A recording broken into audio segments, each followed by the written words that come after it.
সুপ্রিয় দর্শক, এই মুহূর্তের সবথেকে বড় খবর। দর্শক, আপনারা সকলেই জানেন কিছুদিন থেকেই হিংসাত্মক কোটা আন্দোলনে কার্যত মৃত্যু উপত্যকা হয়ে উঠেছে গোটা বাংলাদেশ। এই আবহে অনেকেই মনে করছে যে হাসিনা সরকার কিন্তু এবার বাংলাদেশ থেকে উৎখাত হতে চলেছে বা হাসিনা সরকারের বাংলাদেশে দিন শেষ হতে চলেছে। আর এই আবহে হাসিনার পাশে দাঁড়িয়েছে ভারত সরকার। এক কথায় বলতে গেলে নরেন্দ্র মোদী সরকার। কি জানিয়েছে ভারত সরকার আজকের এই প্রতিবেদনে আপনাদেরকে ডিটেলসে জানাবো দর্শক। খুবই গুরুত্বপূর্ণ প্রতিবেদন, আপনাদের সকলকে শেষ পর্যন্ত দেখার অনুরোধ রইল দর্শক। কিন্তু আপনারা সকলেই জানেন বাংলাদেশের একমাত্র প্রতিবেশী রাষ্ট্র বা বন্ধু রাষ্ট্র হলো ভারত, এবং ভারতের সঙ্গে আগে থেকেই সুসম্পর্ক রয়েছে বা নরেন্দ্র মোদীর সঙ্গে কিন্তু আগে থেকেই সুসম্পর্ক রয়েছে বাংলাদেশের প্রধানমন্ত্রী শেখ হাসিনার। আর ভারত সরকার কখনোই চায় না যে শেখ হাসিনা সরকারের পতন হোক, কারণ শেখ হাসিনার সঙ্গে প্রধানমন্ত্রী নরেন্দ্র মোদীর কিন্তু একটা সুসম্পর্ক রয়েছে। তাই এই আন্দোলনে বা এই আন্দোলনকে কিভাবে ঠান্ডা করা যায় বা কিভাবে শেখ হাসিনার পাশে দাঁড়ানো যায় সেই বার্তা দিয়েছেন প্রধানমন্ত্রী নরেন্দ্র মোদী সরকার। দর্শক, এই আবহে মৃত্যুর সংখ্যা বাংলাদেশে শতাধিক ছাড়িয়ে গিয়েছে। আহতের সংখ্যা ঢাকা বিশ্ববিদ্যালয় থেকে শুরু হওয়া শিক্ষার্থীদের বিক্ষোভের মুখে পড়েছে গোটা দেশ। ইন্টারনেট পরিষেবা বন্ধ করে কারফিউ জারি করে দেওয়া হয়েছে। সেনা নামিয়ে পরিস্থিতির শোধরানোর চেষ্টা করছে হাসিনা সরকার, তবুও কিন্তু হাতের বাইরে বেরিয়ে যাচ্ছে সব কিছুই, কোনো কিছুতেই যেন কাজ হচ্ছে না। আর এই আবহে বাংলাদেশের যে ক্ষত বা ঘায়ে প্রলেপ লাগাতে নেমেছে নরেন্দ্র মোদী সরকার। পাশাপাশি শাসক শিবিরের অভিযোগ, ছাত্রদের এই আন্দোলনের আড়ালে ষড়যন্ত্র সামিল হয়েছে হাসিনা সরকারের বিরোধী দল বিএনপি ও জামাতের মতো মৌলবাদী বিরোধী গোষ্ঠী। নেপথ্যে রয়েছে বিদেশি শক্তিধর দেশগুলির হাতও। এই দাবির যৌক্তিকতা কতখানি তেমনটা আদৌ বলা কিন্তু এখন সম্ভব নয়, তবে এই দাবি করেছে হাসিনা সরকার। তবে আন্তর্জাতিক কূটনৈতিক অনুযায়ী বর্তমানে জটিল অবস্থানে রয়েছে আওয়ামী লীগ শাসিত বাংলাদেশ সরকার। এই দিকে যেমন ভারতপন্থী হাসিনা সরকার, অন্যদিকে চীনের সঙ্গে তাদের ঘনিষ্ঠতাও সকলেই জানে। বন্ধু ভারতের সঙ্গে আমেরিকার সম্পর্কও রীতিমতো ভালো। চীনের সঙ্গে যে সম্পর্ক সাপে নেঙুড়ে, একথা জেনেও বাংলাদেশ পরিকাঠামো উন্নয়নে বেজিং ব্যাপক সাহায্য নিতে চলেছে বা নিয়েছে।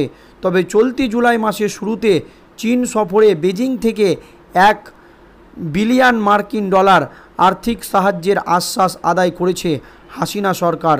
সব কিছু ঠিক থাকলে ডিজিটাল অর্থনীতি, পরিকাঠামো উন্নয়ন, বিপর্যয় মোকাবেলা এবং র্যাঙ্কিং সেক্টরে বিপুল আর্থিক বিনিয়োগ করবে চীন।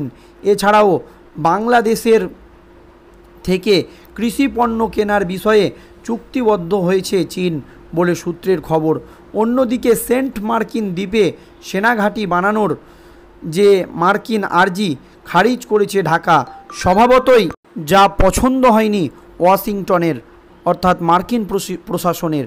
তবে প্রশ্ন উঠছে, এরপরই কি পাকিস্তান লবির পাশাপাশি সিআইএও সক্রিয় হয়েছে পদ্মপাড়ে বা বাংলাদেশে? বিশেষজ্ঞদের একাংশের বক্তব্য, হঠাৎ যেভাবে হিংসাত্মক হয়ে উঠেছে পড়ুয়াদের আন্দোলন, তাতে কলকাঠি নেড়েছে আসলে শাসক বিরোধী গোষ্ঠী। বিএনপি জামাতের উস্কানিতেই সরকারি সম্পত্তি ধ্বংস শুরু হয়। ঢাকায় সরকারি টিভি চ্যানেল বিটিভির কার্যালয়ে আগুন লাগানো হোক, কিংবা নরসিংদীতে জেল ভেঙে কয়েদিদের মুক্তি করার মতো অরাজকতা শিক্ষার্থীদের কাজ হতে পারে না। বলা বাহুল্য, 1971-এর স্বাধীনতা যুদ্ধের পর থেকে বাংলাদেশের রাজনৈতিকভাবে দুই ভাবে বিভক্ত। একদিকে মুক্তিযুদ্ধের আবেগ এবং বন্ধু ভারতের প্রতি কৃতজ্ঞতা, অন্যদিকে ধর্মের ঊর্ধ্বে ভাষাবন্ধনের একটি দেশ, আর অপরদিকে ইসলামী মৌলবাদ, পাকিস্তানপন্থী মনোভাব। এই সঙ্গে তুমুল ভারত বিরোধিতা, দীর্ঘদিন যাবৎ এই পাকিস্তানপন্থী মৌলবাদীদের সঙ্গে লড়তে হচ্ছে মুজিব কন্যা হাসিনাকে। আর এই পাকিস্তানিদের সঙ্গী হয়ে ভারত বিরোধী স্লোগান দেয় বাংলাদেশের এই মৌলবাদীরা। তাই এই মুজিব কন্যা কিন্তু সারা জীবনই ভারতের বন্ধু বা ভারতের সঙ্গী, তাই তার পাশেই দাঁড়িয়েছে নরেন্দ্র মোদী সরকার। তবে বিশেষজ্ঞদের দাবি, ধর্মীয় আবেগকে কাজে লাগিয়ে বাংলাদেশে সক্রিয় হচ্ছে পাক গুপ্তচর সংস্থা ISI। তেমনি তলে তলে CIA যদি হাসিনাকে হটিয়ে নিজের পছন্দের পুতুল সরকার বসানোর কৌশল নেয়, তাহলে অবাক হওয়ার কিছু নেই। কারণ সেন্ট মার্টিনের সেনাঘাঁটির প্রস্তাব নাকচ হওয়াকে একেবারেই ভালোভাবে নেয়নি পেন্টাগন অর্থাৎ মার্কিন সরকার। তবে অপরপক্ষে চীনের সঙ্গে হাসিনা সরকারের ঘনিষ্ঠতা বৃদ্ধির জটিলতা বাড়িয়েছে। এখন দেখার দক্ষিণ পূর্ব এশিয়ার পোরখাওয়া রাজনীতিবিদ বাংলাদেশের প্রধানমন্ত্রী শেখ হাসিনা কিভাবে ছাত্রদের এই আন্দোলনকে সামাল দেন, তার উপরেই নির্ভর করছে তার গদির মেয়াদ। এই আবহে শেখ হাসিনা কিভাবে ছাত্র আন্দোলনকে সামাল দিবেন, তার উপরেই কিন্তু নির্ভর করছে শেখ হাসিনা বাংলাদেশের প্রধানমন্ত্রী থাকবেন কিনা, বা শেখ হাসিনা বাংলাদেশের প্রধানমন্ত্রী আদৌ থাকতে পারবেন কিনা, কিংবা তার সরকার ভেঙে যেতে চলেছে।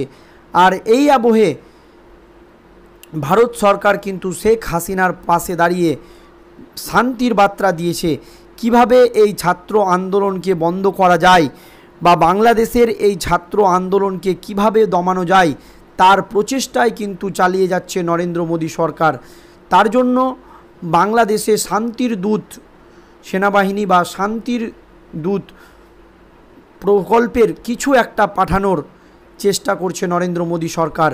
এবং শেখ হাসিনার সঙ্গে প্রধানমন্ত্রী নরেন্দ্র মোদীর এমনকি বিদেশ মন্ত্রকের কথাবার্তাও দর্শক চলছে, যে কিভাবে বাংলাদেশের এই হিংসাত্মক আন্দোলনকে দমানো যায়। আর এই আন্দোলনের পিছে পাকিস্তান বা আমেরিকার কোনো হাত রয়েছে কিনা, বা কোনো জঙ্গি সংগঠন বা মৌলবাদীর হাত রয়েছে কিনা, তাও কিন্তু খতিয়ে দেখছে ভারত সরকার। কারণ দর্শক, যেভাবে বাংলাদেশের একাধিক জেলকে ভেঙে দেওয়া হয়েছে, বা বাংলাদেশের যে প্রশাসনিক ভবন থানাকে ঘেরাও করা হয়েছে বা ভেঙে ফেলা হয়েছে, এবং দুষ্কৃতীরা বাংলাদেশের যারা দুষ্কৃতী জেল থেকে মুক্তি পেয়েছে বা পালিয়ে গেছে, তা নিয়ে কিন্তু প্রশ্ন উঠে গিয়েছে। এটা কোনো ছাত্র সংগঠনের কাজ কিন্তু হতে পারে না। আর এই আবহে সবসময় শেখ হাসিনা সরকারের পাশেই থাকছে মোদী সরকার। ধন্যবাদ দর্শক।